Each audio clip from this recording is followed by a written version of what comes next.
In January 2023, a 30-year-old Bolivian man named Jhonattan Acosta went hunting with a group of friends in the Amazon jungle. It was supposed to be a routine trip, the kind he had done many times before.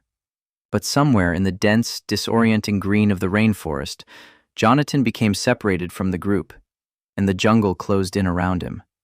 What followed was 31 days that would change him completely. The Amazon does not forgive disorientation. There are no landmarks, no straight lines, no way to tell north from south beneath a canopy that blocks out the sky. Jhonattan called out for his friends. No one answered. He walked in the direction he believed was right. Within hours, he understood the truth. He had no idea where he was, and no idea how to get back. The first days were about desperate movement. Jhonattan pushed through undergrowth, climbed over roots, searched for any trail, any sound of his friends, any sign of the river that might guide him home. But the jungle offered nothing. Just more green, more silence, more distance between himself and everyone who might be looking for him. Thirst came fast. Within 2 days, Jhonattan had no clean water. He improvised, removing his shoes and using them to catch rainwater as it fell through the canopy. It was a small, undignified solution to an enormous problem, but it worked. Every drop mattered. Every storm became a lifeline instead of a threat.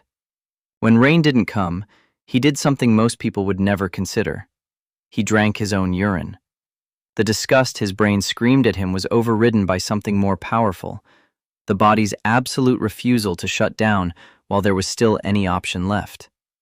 Survival, at its core, is the mind negotiating away everything except staying alive.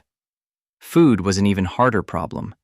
There was no wildlife he could catch, no tools to hunt with, so Jhonattan ate what the jungle actually offered. Worms pulled from beneath bark, insects, and whatever wild fruit he could identify as safe. Each meal was a gamble. Eating the wrong plant in the Amazon can kill you as fast as starvation would. By the second week, his body was beginning to fail him.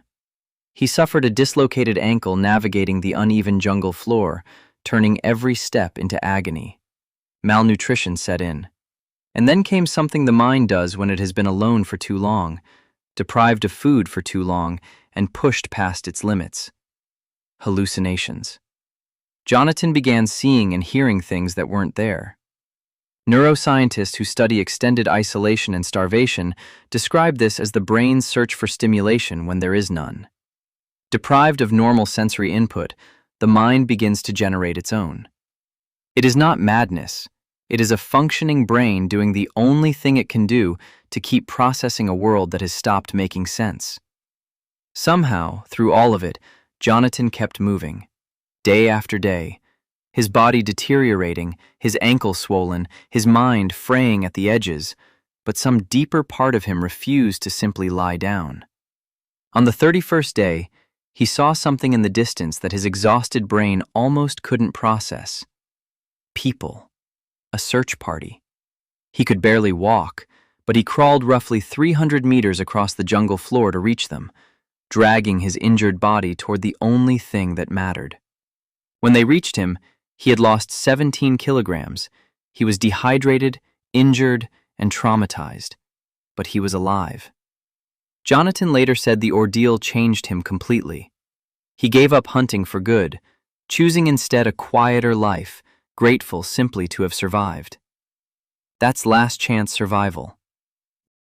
Enjoyed the video? Then please like and subscribe to the channel.